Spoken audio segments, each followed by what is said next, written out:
Welcome to the Insert Buzzword podcast. I'm Tristan, and we have Jeremy and JJ Greig today from JJ Greig Photography. Thank you for joining us. Do you want to tell us a bit about yourself to kick things off? Because we know a fair bit about you, but I'm guessing many other people don't. Yeah, sure. So currently I am a photographer and videographer working in the Greig area of Perthshire. Originally I'm an islander from the west coast of Scotland. That's where the accent's from. Yeah. Then after school went to college for a couple of years in Greenock. That's where the other bit of the accent's from. And then spent 6 or 7 years in Glasgow before moving up here with my now wife, Kirsty, who's a teacher in the Greig area as well. So the photography side of things probably kicked off maybe 3 years ago professionally when I started doing odd jobs here and there for people. And then 2 years ago went self-employed into the world to try and make my mark. Or leave some right in the middle of COVID. Just at the start of COVID, really, yeah. I was working on a project with Tristan and some of his colleagues just as COVID really started to hit. And what was quite lucky for me at that time was I was actually still full-time employed and was on furlough at the time. So it gave me a chance to put in a lot of work, put in a lot of hours with the camera, mainly on the computer, on the editing side, and sort of get up to scratch with that. Some late nights had. Some 2 o'clock in the morning, yeah. I started naming Tristan and his colleagues the 11th hour. A bit like, and that's become quite a common theme actually. I've noticed that quite a lot with a lot of clients is you do get very late requests. So it became, a bit of a skill set almost, which was quite funny. An unknown one. Working under pressure. Working in the spare bed in the house until 2 o'clock in the morning. But yeah, that then led to a proposition from a client that I worked with to go on a sort of annual retainer with them. We agreed a financial amount, and that allowed me to leave my full-time work and do that as a profession. What were you doing before? So I was actually working in the warehouse at Glenturret Distillery, pushing casks around and retrieving samples for the whiskey maker and things like that. So it was quite a very different job. It was very manual, very labor intensive, and then all of a sudden I'm running around Scotland with a camera. So yeah, it's quite different. But the photography and videography sides that came from, a young age when my old man would go up the hills after every day's shift at work. He would go out walking and just take pictures. So yeah. What was the sort of main driver? Was there a particular moment where you thought I need to do my own thing? Was there anything that triggered that? Yeah, at 2 o'clock in the morning shift. I got asked to do it at the distillery. Whilst I was at the distillery, okay. I was working on a project for my retainer customer, and she messaged asking. Project we're working on was a song. It was a retake on the Feed the World because it was at the COP20 or the COP26. Yeah, COP26 time. So we wanted to do like an environmental project, and one of her friends had rewritten that song all around the environmental stability of the planet and what we need to do to save it. And at one point I was working in a shift, I was covered in all the crap of the day. The warehouse is a really messy place to work. And I got a message through saying, can you go to Ewan McGregor's mum's house to collect some footage he's recorded? What? And I was like, I was going to do this in my lunch break after going to let the dog out. And I was like, I can't keep doing this. Because I would then go and get that footage, go back to the office at the time that I shared with Tristan and then edit and then send a proof out and then get all the changes back, edit, send that out. And then, so it got to a point where I had to say that it's either a job or it's a self-employed career. And I think anybody who's ever been in that position before will know how difficult that decision is. It actually is. So yeah, we kind of took a leap at that moment. And so far, it's been pretty. So far, rewind though. Ewan McGregor's house. What was that like? His mum's house. I didn't go. Oh, you didn't. So there was no signal at the distillery. So in the warehouse, sorry. So when I got out, I got the message and I thought, shit, what am I going to do? And by the time I drove to the end of the road, after deciding just go, she phoned to say, "Oh, it's okay. You sent it by Dropbox or whatever." Big class. Could have thought that in the first place, but no. So I didn't quite get there. I'm sure it would have been lovely.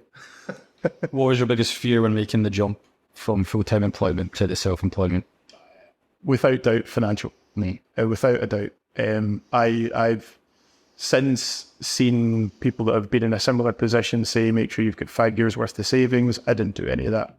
It was purely I think I can earn the same as I'm earning now, so it can't be bad. I can't imagine there's many people that got 5 years of savings in this economic environment. Hell no. So it was mainly financial. Time was another one, but I knew that jumping into this, I've already been working late nights on it. Customers and clients will always ask for things to be done quicker than is realistically doable anyway. So yeah, it was really financial. You never know what's coming next month unless you've got, I have quite a lot of weddings and things like that I work on, which, they're typically booked 2 years in advance. And so that's a nice consistent stream of work. But there's other jobs that you don't know you've got them until you've got them, kind of thing. So that still is a fear as well. Yeah.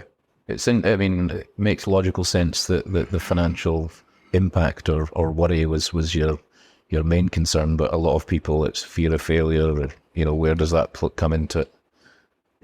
Yeah, and in a way, I've never really thought about it because, fortunately, I've always worked quite collaboratively with people. So usually I get somebody in front of the screen when I'm editing, or when they're on the shoot or whatever. So if it's a bad photo, it's their fault. It doesn't even see the later date. Yeah, it gets deleted before anybody sees it. Weddings are definitely they're very much a high risk to fall under the imposter syndrome. Am I really trusted with £2,000 worth of somebody's money to capture a big moment, once in a moment thing? So they're definitely where the fear of failure comes in. But I don't have.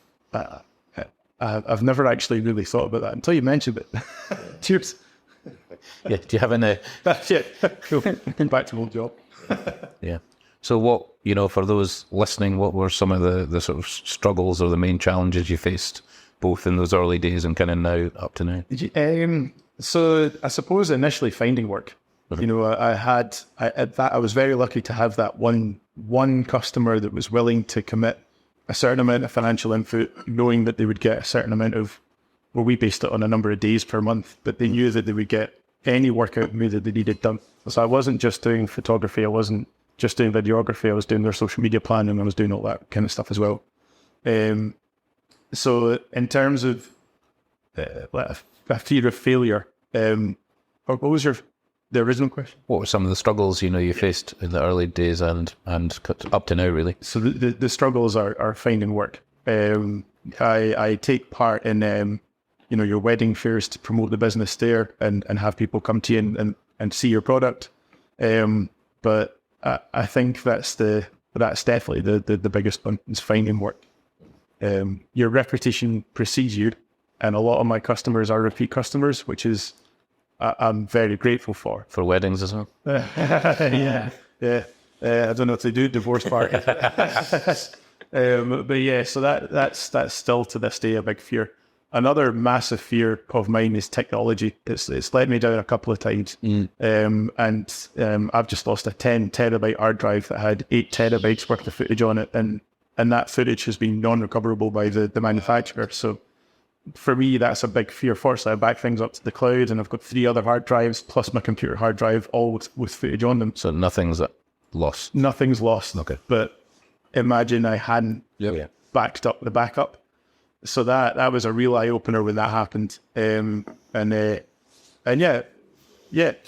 of failure is a big thing, but I don't know, I've always seemed to have done an okay job for the customers that I've worked for. And aside from the wedding fairs, what else do you do for business development, sales leads, sales pipeline? So we're quite lucky in the area that we live. There's lots of small local businesses. So a lot of my work has been, with the Delavino's Cafe, just 3 doors up from the office. Summer Harvest Oils, Glenturret Distillery, my ex-employer, they've got me back to do work for them. So at this moment in time, I'm working amongst, the people that I've already done work for on a pretty regular basis. Although in the past couple of days, I've started getting into AI and scheduling and trying to automate a lot of the workflow. So using programs like Buffer, for instance, for my social media posting and scheduling, and interlinking that with different programs to make the operation slicker, so that I can try and maybe start advertising the business in a bigger scale. Yep.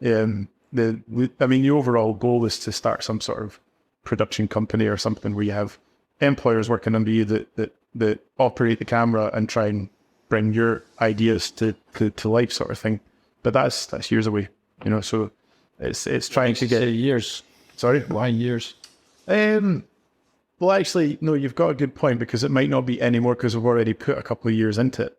So again, it comes back to the financial cash flow ins and outs and all that sort of thing. So once the current work can settle down and that becomes a sort of relatively normal, then it's a case of trying to build up additional work and find new customers. Yep. But nearly everywhere I go, I talk to, if you think about, from my point of view, the solution that I'm providing to people is images and videos, really. So the main bulk of work will inevitably be people that are trying to sell something or people that are trying to promote something. Yep. Whether it's maybe not selling a product, but selling a business to people that might invest in it, that kind of thing, properties and things like that. I've been very traditional in the word of mouth way of things, and I'm only now sort of starting to realize that we're moving into a different age. So I'm trying to keep up with that as best I can. Nice. I've certainly made my fair share of mistakes, like probably most of us at the table here. What would you say is, your probably biggest mistake, and what have you learned from it? I would say overcommitting and taking on too much. And this is why I've sort of realised I'm one guy at the moment, and I can't do a job that would take 2 or 3 guys to do. So going back to weddings, there was one wedding I did where I also said, yeah, no worries, I can record the speeches on video and all that, and I couldn't. By the time I spend the whole day with the bride and the groom and then come back and the speeches start, you need to have all that set up. Yeah. And to do a good job, there's certain pieces of equipment that you need, and you need to have things in place for that. And that's why I now say, make sure you get a videographer if you want a video. I'm happy to do your video, but I can't do your photo. That kind of thing. I've invested, a relatively decent amount of money in hybrid equipment that can do photo and video and do it very well. But that doesn't mean to say they can do it at the same time. And what you would use to shoot a piece of video at that exact moment, you may not use to shoot from a photographer point of view. So overcommitting, on a few jobs and for a few clients has definitely been the biggest mistake that I've made more than once as well. And definitely my biggest learning is to go, no, I can't do that. Do you think you'll make it again? Well, it depends. I'll have to come back here every week. Yes. Hopefully not. Did it become awkward with the customer client that you overcommitted to? Fortunately not, because A, they were actually friends, and B, when I agreed and said, I'm here to take your photos. So if I can, I will. But it was more the confrontation I got at the end of the night. Did you get those speeches? No, I didn't, because I was with you the whole day. Yeah, well. So yeah, it didn't create any animosity. It was just that one moment where I thought, my fault as well as yours, mainly mine for not being clear and just saying no, I can't. Yeah. And it's hard to say no when you're a business owner, right? When you're a business owner, and also, like, if you're just a nice guy, it's difficult to say no. Another, I suppose, mistake that I've been making recently is doing pro bono work. Because it is a business, it does need to operate. There needs to be money coming in so that you can spend money out. Yep. There was one particular project where I've been driving up and down Scotland, maybe at least once a month to do a full day's filming, and there's no cash coming in at the moment. Will it look good in your portfolio? Will it look good in the portfolio and the company that we're working with? Will we go somewhere? Definitely. But it's just this initial moment of, I've literally spent and I've not earned. Yeah. And that comes back to my, the ongoing fear of financial. I think there is a trap sometimes where, we tell ourselves, this will go somewhere, and we kind of commit to things, and then, some cases it might go somewhere, and others we're not, and it's getting that balance. And we've all learned. There's always a gamble, but 100%. You can't develop, or what they say, you can't. You've got to speculate to accumulate. You got to put yourself out there and try these things, but you've got to also learn quite quickly. In my experience, and I just went to say no. Yeah, no, my wife's also very realistic about it. Anytime I get an inquiry in or a job coming in, the first thing she'll undoubtedly say is, where you get paid? And it's like, JJ, do you lie? No, you can't lie. So you just have to broach it in a very, positive way. But it is getting to a point now where nearly every piece of work that I do, is there's money coming in. So yeah, it's kind of learned from that the hard way as well. On the flip side, then, what are some of the sort of things you're proudest of, or both business and personal, or one of the things your sort of biggest successes, I guess? I mean, I suppose the biggest thing is that I was actually willing to take the jump. A lot of people would have bowed out and gone, no, right, I'm just going to stick with my regularly paid job, which was, I was physically fit, I was strong, it was an okay salary as well, and I was working with a great bunch of folk who turned out to be probably the best employers I've ever had. But I think, looking back, my daughter turned 1 last week. In that first year, having been self-employed, I've spent a lot of time with her. Not a lot of dads don't get that, right? I spoke to another guy that I used to work with at the distillery who's just had a baby, and he's back to work on Monday, and his daughter's 2 weeks old. So there's a massive difference in, I spent a lot of time with her. There was a few to and fro's to hospital, so it wasn't all fun times. And I wasn't working, I wasn't earning, but what have I got out of that as well? So yes, that's nothing to do with a business point of view, but personally speaking, that was, that's something that not many dads have had. Uh-huh. And also there's a certain feeling you get when you deliver, to a client and they're happy with the work. And that's something that you don't get when you're taking phone calls in a call center or knocking on doors to sell Sky TV. You know what I mean? It's literally, you reach a mean average and then that's it. You've done your job. Mm-hmm. Whereas now you're providing I suppose, a specialist service for somebody. And when they come back and say, I can't believe that, that's a really cool feeling. Earlier on when we set the cameras up, mm-hmm. Listening to you being excited about it, I was like, that's cool, man. That's why we do it. And we hadn't even hit the record button. So yeah, there's definitely the successes definitely outweigh the failures already, I reckon. How do you, I guess, balance that personal business time commitment we've spoken about, overcommitting? How do you manage that relationship at home effectively? Horrifically badly. Yeah, it is difficult, and I find myself finding it really difficult to switch off. Uh-huh. Like right now, I know that back home, my Mac hard drive is backing up to my NAS drive. And I know that because I set it just before I left the house. Mm-hmm. And this was supposed to be my day off with my daughter. Mm-hmm. So, there's always, and in fact, I've brought my computer home from the office because there's no internet at the office, just so that I can back it up. So I think it's impossible to balance it well until you get to the point where you don't have to worry about the business anymore. And if you look at YouTubers like, do you think that point's going to come, JJ, where you don't worry about definitely it? And I wouldn't be doing this if I didn't. And that's the, I suppose, the ultimate goal. If you look at the successful guys like your Casey Neistat or whatever, he unequivocally says every evening after 8 o'clock is family time. Phone off, everything off, family time. I can't do that yet. Yeah. I need to know that I can reply to an email whenever I need to reply to an email, sort of thing. So at the moment, it's a juggling act. Yeah. How do you know when the limit is? Is it like when Kirsty's absolutely fuming? Is it a visual trigger, an audio trigger? What are your kind of, in terms of self-awareness, what are your things that you're thinking of where you don't push it too far? Yeah, I mean, ultimately I do. I take a good lead from my wife, because we're both each other's sort of driving force, I guess. She's got a really successful career as well. So it's kind of like, I say it's wealth as if I do, but I think the good thing is there's a balance between two very different working lives. So, my wife goes to work, she's employed, she's a teacher, so she's got very much set days, set hours, and set holidays. I'm the opposite. I don't have anything set. It's literally, I could be working on Sunday at Glen Eagles if they call me on Saturday. So balancing it is difficult. We have implemented the dreaded diary and calendar system, which is actually working really well. Kirsty, she puts her stuff in the calendar, I put my stuff in the calendar. We have a little argument about me forgetting to put stuff in the calendar, and then I carry on, and that's it. Any challenges? I've got similar ones, JJ. My wife's a teacher as well. Yeah. 2 young kids. And yeah, I think what I take away from it, though, when it comes to balancing it with the wife, is she needs to be reminded that I'm in a fortunate position where I can do pick up and drop off. I can go to every sports event.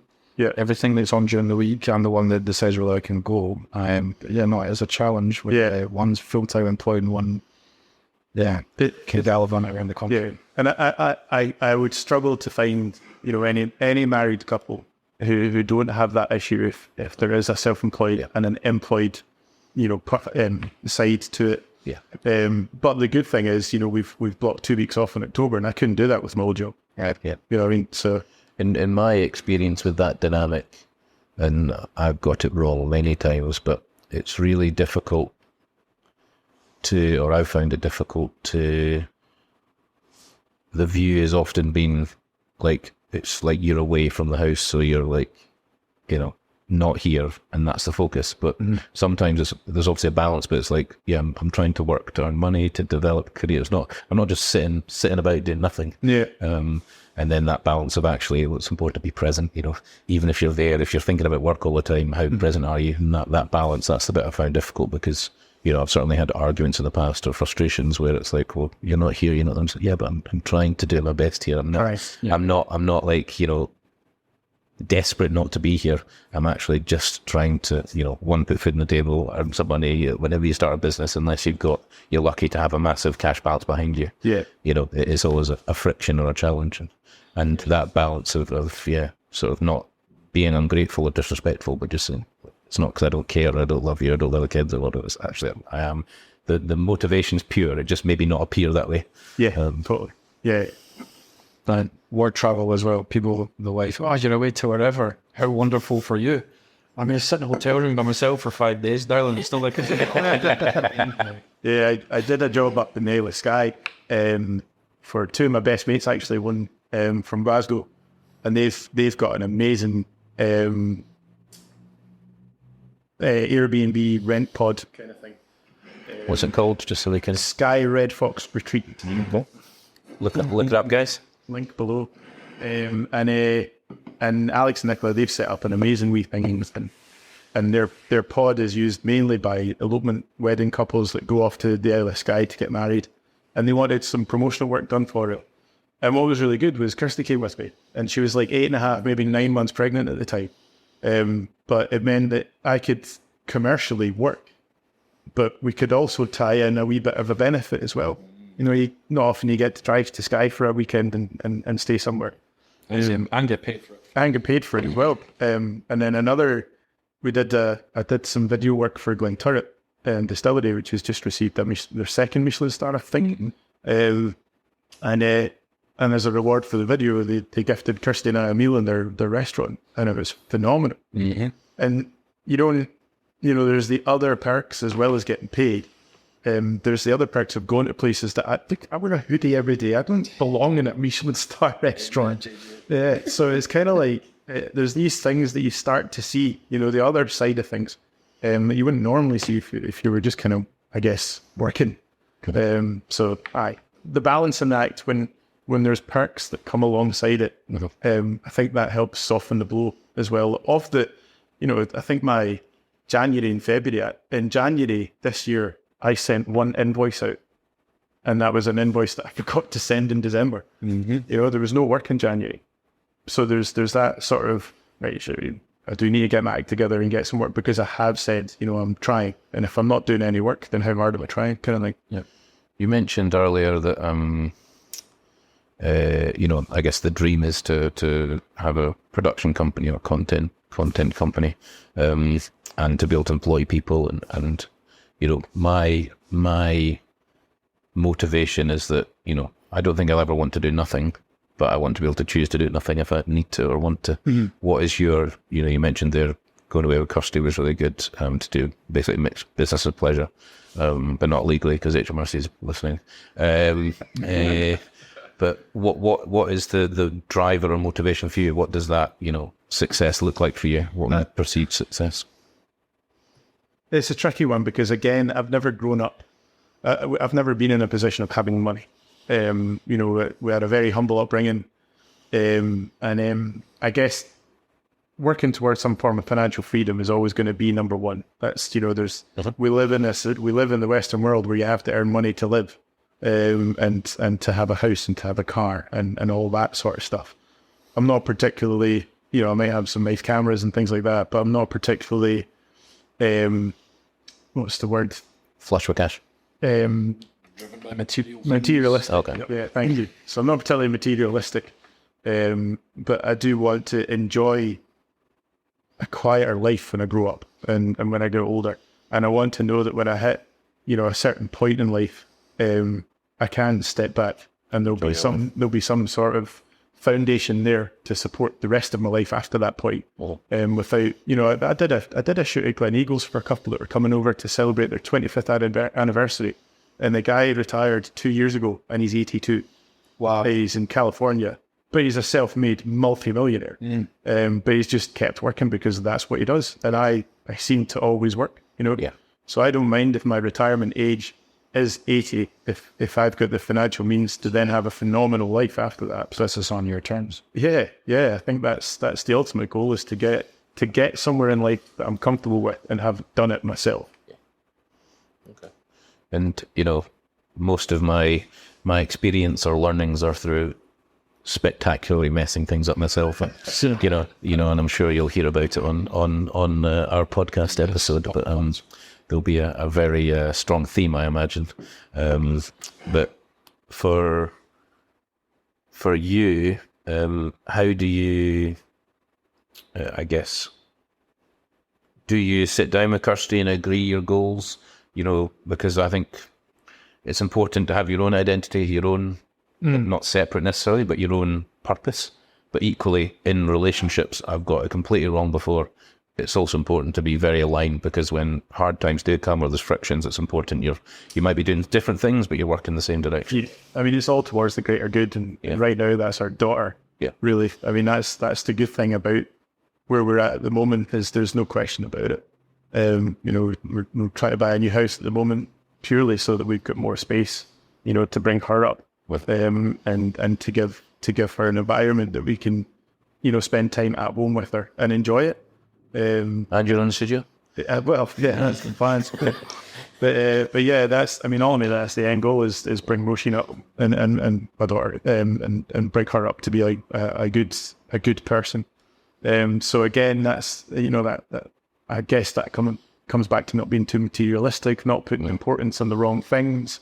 I'm quite bad at, well, not bad, but I'm quite strict about putting my phone in another room when I'm kind of hanging out with her. She's only 1 year old, but I know for a fact that there's an impressionable side. And I don't want her to think that it's normal to walk around with your phone in front of your face all the time. And that might be the way that they're going, but maybe I'm being quite traditional about it. But there's just little things that I do that, I'd quite like to implement, or for her to realise, this is maybe, it's better to talk to somebody than message them, that kind of thing. Yeah. So it's just all these things. But ultimately, the goal is now set by that little 1 year old. Okay. So we've mentioned, or talked indirectly about some values, not materialistic. What would you say are some of your own qualities that have helped you get to where you are? We know both you and Kirsty are determined. This is a point to edit out, but how are we for bad language on this? We're both right. Yeah. So one conversation that I've had with a client before, I took him a bottle of wine to say thanks for introducing me to a customer.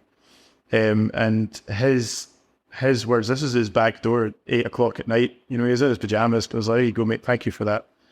And we kind of ended up having a chat, and he said the only reason that he introduced them to me is because he had every confidence that I'd be able to do a good job for them, but B, because he knew I was an alright guy. And the chat that we had was something like, if you're an arsehole and do arsehole things will happen to you. If you're a good guy, good things will happen to you. So don't be a dick.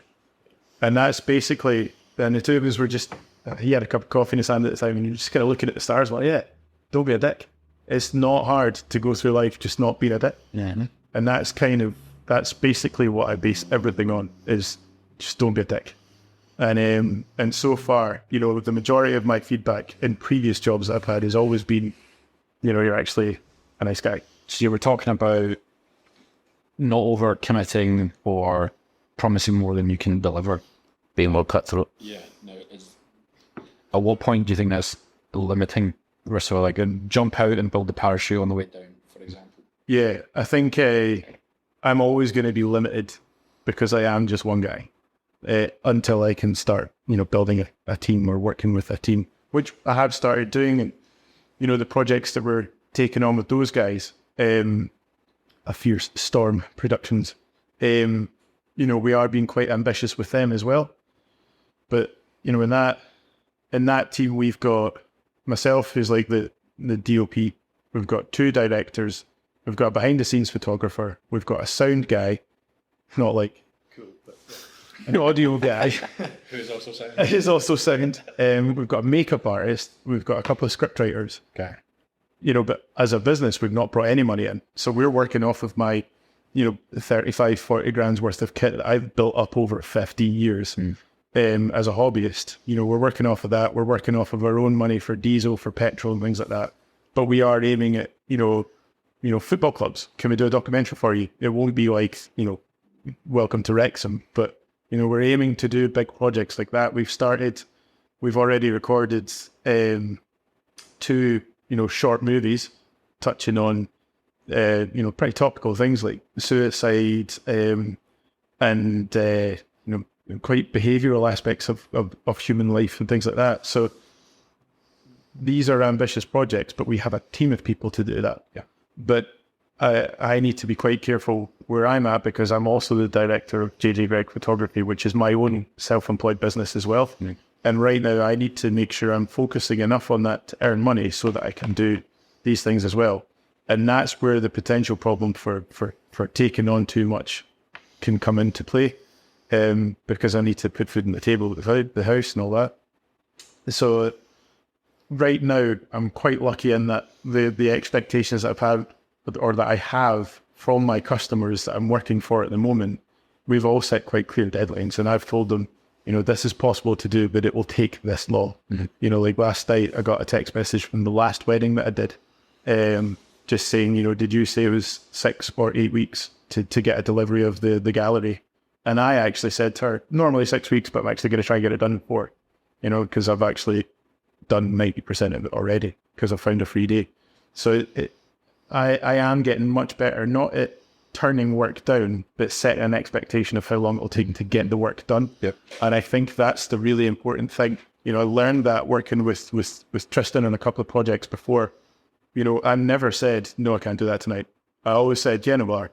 And then went out to the spare room and sat by my laptop. So now I'm getting much better personally at going, yeah, no problem. I'll get to that on Monday. Under promise, over deliver. Yeah, exactly. Yeah. So obviously reference to some of the other projects you're involved in and future plans. What do you have a plan yourself to bring people into the business or to scale your business to allow that? I mean, ideally, yes and no. And I know that's a silly thing to say, but, you know, I made the mistake right at the start of naming my business JJ Greig Photography. And the problem with that is it's very difficult for you to get a job with me under the name JJ Greig Photography, because if you go out and shoot somewhere, you're not JJ Greig. So there's like, you know, imagine turning up at somebody's house and going, all right, JJ, oh, actually, I'm Jeremy. But so I think it would be quite nice to keep this entity itself, you know, and basically focus this on, you know, the weddings, the elopements, and the small commercial jobs and things like that, because it's quite nice to have my name attached to good, positive work. Yep. You know, people at weddings are always in good moods. That's a great job to have. You know, it's a very busy day, but, you know, you're always dealing with, most of the time, actually, most of the time you're dealing with happy people that are in a good mood. And the commercial work like food photography and product photography, I tend to not need, you know, a big team of people to do that.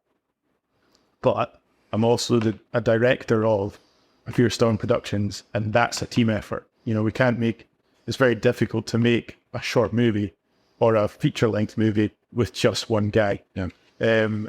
So ideally, I would like to keep it separate, but keep it going as well. That makes sense. How you can do it? Don't know.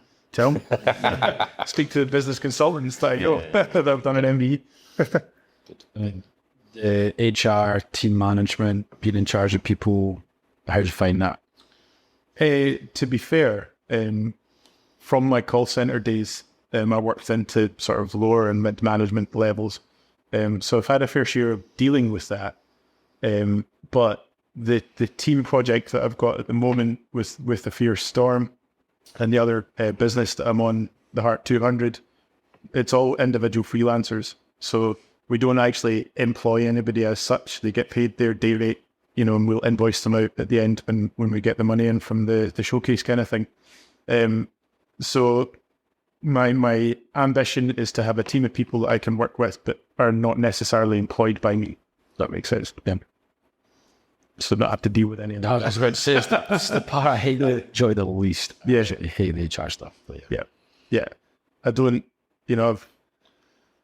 one job that I worked in was a financial service, and one of the girls on the phone, I'll not say who and I'll not say what company, but basically they gave their own personal bank details out to somebody who was looking to make a big transaction to pay something off, to then take out another agreement. And they got a ding on their phone and it said, you just received £24,750 or whatever. And she went, well, what? Came to me straight away, knowing full well that in the next hour, we were going to go to the bank, reverse that, and then she was going to lose her job. Mm-hmm. And that was brutal because, Would be. I mean, did she do it on purpose? We'll never know. Did she own up to it straight away? Yeah. And we all knew what was going to happen straight after that. And I didn't enjoy that. No. Like I said, I don't like being the dick.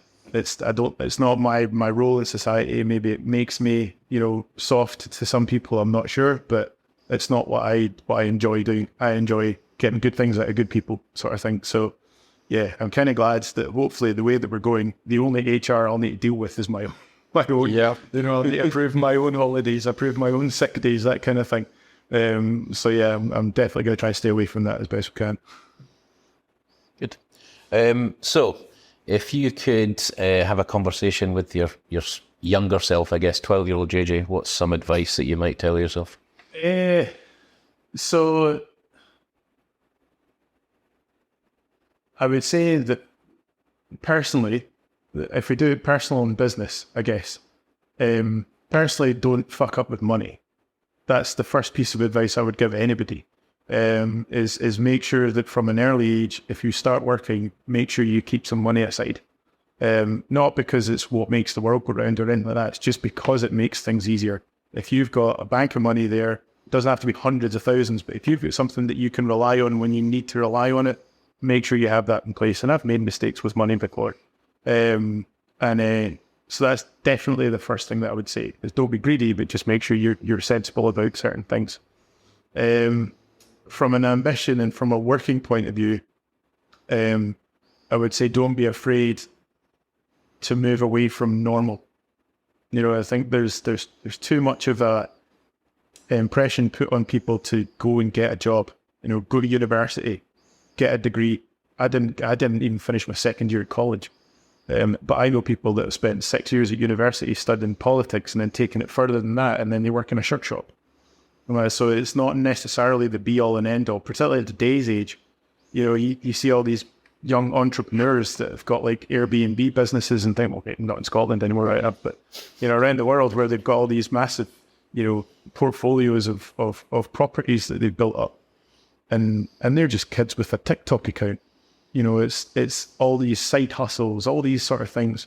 If you can keep in touch with modern technology and follow how it's going and sort of stay ahead of the curve, then I'd definitely tell myself to do that if I could, because I haven't, and I kind of wish I had. Yeah. Very good. Yeah, I could have done with that advice when I was younger too. Thanks. I geek out at guitar equipment. I geek out at camera equipment. I've got, pretty my finger in the pulse with certain things. But I only last week used AI for the first time. And it's been around for months. They've implemented it into like they've built it into the Photoshop. It's not the beta now, it's the actual Photoshop edition that's out. So it's been around for a while, and I've only just caught up with it. And it's things like that I really wish that I had been ahead of the curve earlier. I think for the AI stuff, you're still ahead of it now. If you're starting to play with it now, I reckon you're still ahead of the curve. But yeah, I think it's going to be game changing too. Totally. And the thing is, I'm not worried about it from a professional point of view, because I know that people will always like take Galaziku, which is a food company that Ludo Moyo has started up. She'll need photographs of her dishes. That's not that AI can't produce that. That needs to be photographed and videoed by a camera, physically looking at the thing that she's done. Mm-hmm. Whereas, fantasy art, that kind of thing, elements of graphic design. I've used AI to create a mood board, to say to the distillery, listen, if you want me to go and get pictures of a combine harvester and things like that, then it could look like this. But that's not the final image. I still need to go out with my camera and get the right conditions and get that shot. Yeah, a tool to help you do what you do better. Yeah, and to set up the job. Yeah. Whereas if you work in a, mainly word processing environment, where you're creating scripts or maybe storytelling or something like that, AI can do 95% of your job already.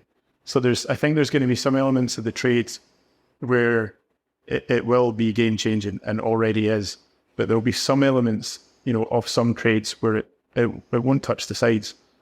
Like one of the things that I did, one of the shoots that I had was at Glen Eagles, and it was a group of like investment bankers, and they were there for maybe 4 days or something, and it was like a 4-day conference on how AI can be implemented into trading and all that. And it's way over my head. But they brought me in the last day just to photograph them in the conference room, and then photograph them. They went for a whiskey tasting, and one of the whiskies was apparently made by AI. I don't know how. I didn't get a chance to quiz the guy on it, but Develop the recipe or something. yeah, or like select the cast that we used in it, and then design the artwork. I don't actually know, but I don't think that it could, grow a crop of mushrooms. I might be wrong, but it might be able to. But there's a lot of manual processes involved, but at the same time, I think we're starting to see there's could be a lot of AI involved as well. Yeah, batch tracking, automation of the production schedule, but like actually mixing bags and putting stuff on shelves. And the mushroom itself, but that needs to grow naturally. Like you can't do that anywhere other than But robots can make pizzas, so watch it. So I think there's a technological shift coming. But if we go back to when you asked my younger self, if you take that to like maybe 14 or 15, what phones did we have around back then? I think I had a Samsung flip phone. I had a camera that you could turn in it or something like that. Yeah, I mean, this is the first one. In the past 15 years, how has technology come on? Right. And for the role that I'm in, technology is a big part of it. Physical pieces of equipment are a big part of it. So kind of staying on top of that, I've been relatively good at, but it's all the other stuff, the back end stuff. I've been useless at it. Like my social media, for instance. I hate Facebook. I can't figure it out. I'm the admin on a page and I can't get it off my Facebook account, and I now have nothing to do with it anymore. So there's certain things that I'm a total dinosaur with that I wish I'd stayed on top of and kind of got in early. And that would definitely for this occupation and this job, that would be a piece of advice that I'd give myself. So if money was no object, would you be doing what you're doing now? Is there something else you would wish you'd pursued? What would you want to do? Good answer. I know. There you go. Son, move on to the next question. I mean, when I did a coaching course in one of my last jobs, as in a load of us coaches were getting trickled down sort of training from another higher up coach. And he asked, what do you want to do? If you could do anything, what do you want to do? I was like, dream goal would be run a shop that sells coffee, whiskey, mountain bikes and cameras. Don't know why, but just they're the things that give a shit about in life other than family and all that sort of stuff. But, the geek out stuff, totally. So in a nutshell, I would be. but I would be hanging out of a helicopter taking pictures of the Alps, that kind of thing. Extreme photography. Yeah, but ultimately, I don't know why, but I just love working with cameras. My old man used to, whenever he, if it was his birthday or Christmas, whatever, there would always be like a piece of camera equipment or something like that. And we always had his pictures around the house. We grew up in Arran, so it was pictures of, the hills and things like that on Arran because he loved walking in the hills as well. So I think there's always going to be an element of photography in my life. And if I could make it my career, which is what I'm trying to do, then that's ultimately the goal. And you look at guys like Peter McKinnon and all these dudes who are on YouTube earning millions off of their YouTube videos that are based on, sometimes with some people loosely based on a photography career. They've made their money that way. But ultimately it's because they've had an inherent love for taking pictures and making cool images of things.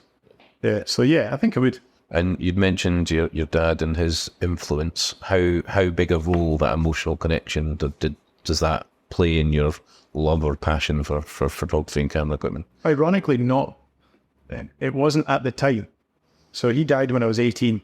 It was my guardian, not my dad.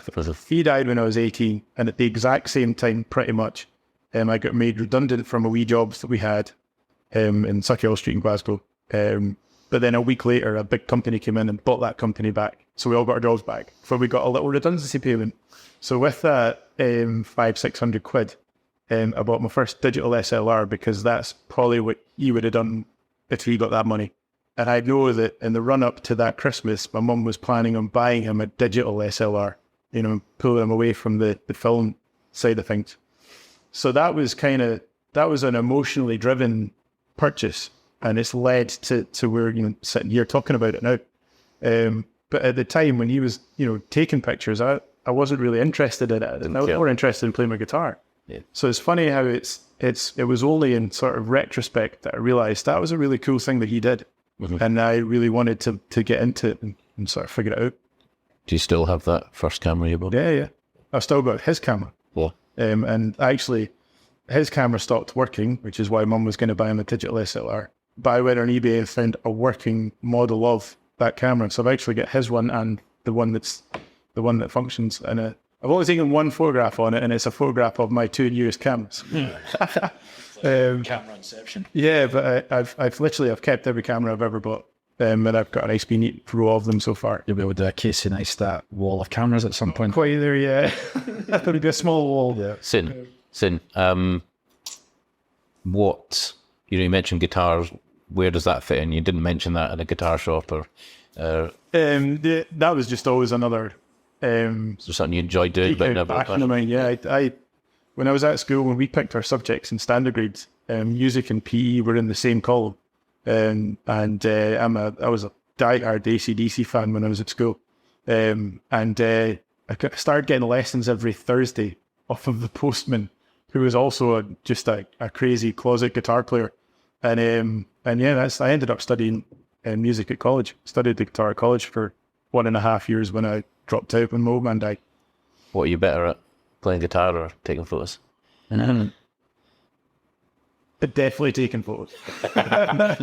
Purely because I don't play my guitar as much as I should. And that I remember somebody, because we had a band in Glasgow and they did pretty well. We played a couple of big gigs, and could we make a career out of this? And I would actually rather always have that as just purely a sit down and play the guitar with them at home, having a glass of whiskey, that kind of thing. It's purely an enjoyment thing, or a can I do this and kill some time sort of thing. I would never try and make a career out of it. Any questions, Jeremy? Yeah. I think we're on to. Okay. Unless you got anything else. Thoughts. I enjoy your chat about not turning the guitar into a chore. I'm part of my local community choir musicals. I'm a piano, trumpet, and those instruments. Not just part of your. I've been nominated as the publicity officer. Nice. So all of a sudden, I need to do a rebrand, a web build. Do you need any photos? Yes. Yeah. For me, what it is turned into a chore. Yeah, my choir was the thing I went to release some endorphins on it one evening, and all of a sudden I'm now getting chased every single time I go for work. So the stuff that frustrates me in my day job is now frustrating me in my... There's no escape. Yeah. Your pastime side of life, it should be type, it shouldn't be... I know what, JJ, I should have taken a leaf out of your book and said no. Yeah. I shouldn't have... Yeah, I should have been more vocal. Or said yes, but not until Friday. It's tough when there's multiple nominations for your role. Before I knew it, I was nominated, seconded, right, Jeremy, you're an hour publicity officer for the Card. And it wasn't really put him. And you know, one of my college mates, you know, I was saying earlier on about people who got on to study and then never found a job in that field, right? Music's one of these. Music in the outdoor industry are two jobs that I find really difficult to get a good job in after having studied for so many years. Yeah. A lot of people will study working in the outdoors and then they'll get a job as an outdoor instructor, which is great, but you're not making a massive salary. You're not working your way up in the business. You're literally teaching guys how to mountain bike, which is cool. Yeah. But there's only a few people that I know that have gone on to be pretty successful in the field. And one of them is my mate Elaine. And Elaine she's the leader of a rock choir. And she's got one in like Edinburgh and Glasgow, Dumbarton, I can't remember all her venues. But each of the members pays a subscription to her. She pays a fee to the overarching business. And it's like the amount of money that she can make just by finding people that want to come and sing. Yeah. And I'm like, and again, money isn't everything, but from a freedom point of view, it's a phenomenal job. Yeah. And I only know a few people that have gone on and not like selling Wembley out 6 nights in a row, but like actually made a really good, solid career there. And use it was taught. So yeah, totally. It's hard to do living. It could turn into a chore very quick. Nice. So, so insert buzzwords, name of the podcast. Sure. Cutting through the BS in the corporate world of the startup entrepreneur, JJ. Yeah. What buzzword do you reckon encapsulates your life story to this point? Don't be a dick. Don't be a dick. Yeah, I think that's probably it, because it's a good mantra, and it came from a conversation that I was having with somebody who was in the agreement. It's just good to not be a dickhead, and I think, as R-rated as it may be, it's a pretty good. If you're to make it a bit more politically correct, just make sure you're approachable. Make sure you're approachable, and that you're not always thinking purely about your own best interests. At the end of the day, when somebody approaches you to provide a service for them, it's not about you, it's about them. They need that done, and they think you're the one to do it. Yep. So if you put yourself forward for that, then you better be able to work with that person, and you're less likely to be able to work with them if you're a dick. Mm-hmm. And I've worked with some people before who were dicks, and I've not seen them again, sort of thing. So I think I'm not saying I'm a great guy. I'm not saying I'm a wonderful guy. I'm just saying I try and go through life offending the least amount of people as possible, and particularly from a business point of view, because you never know who's going to end up needing you to come and do work for them at the end of it. Yeah. So don't be a dick. I'm curious about this. So with not being a dick, but like perception of the business and whatnot, how often are you thinking about so for instance, like with Power Life, for example, there's certain things that we can and we can't say. We're empowering kids, so yeah, associated with alcohol, for instance, we can't do certain language and whatnot. So how does that impact what you do, like a JJ photographer? So the good thing is, the pointing a camera at something can be applied to anything. So whether it's working on a movie set where we're dealing with the topic of suicide, or whether it's working in a photography studio taking pictures of cabbages. Every single case study is different, so you can relate the way that you're going to work that job with the person that you're working with. And if I was drafted in to film backstage after a UFC fight, I'm pretty sure my approach with the camera would be different to filming the 70 or 80 kids at Morrison School singing on that song that we're working on that video to edit. Right. So even the way that I operate in that business mode, the language that I'm using with the customers will be very different in those. You know, I do a lot of car photography, and people that are, you know, they enjoy their cars. Every single one of them talks differently. And, you know, one guy is selling his Rolls Royce that he's had for 25 years and kept as a family heirloom. The other guy is selling a Focus RS, which he's just put a new exhaust on. Yep. You know, it's like, it's two very different people, and I'll communicate with them in a way that hopefully makes them feel comfortable. So my business isn't quite at the stage where I need to concern myself with not offending any business partners, because literally people will come to JJ Greig Photography because it was JJ Greig. Your reputation precedes you. I hope so. In a positive way. Yeah. For me, because I'm not as nice a guy as you, my version of that is, or what sticks with me, and again, you know, don't always get it right, but people generally won't remember what you say or what, you know, what happened. It's how you made them feel, kind of thing. And yeah, sure. That aligns with that, you know, not being a dick and the different environments that you might work in as a photographer. You know, it's like, how do you make someone feel? And just, I think weddings are probably the best case study for that, because imagine you turned up to shoot a wedding, because the only people really have to, in fact, once they're married, you know, the only real stories that you hear are the bad ones. And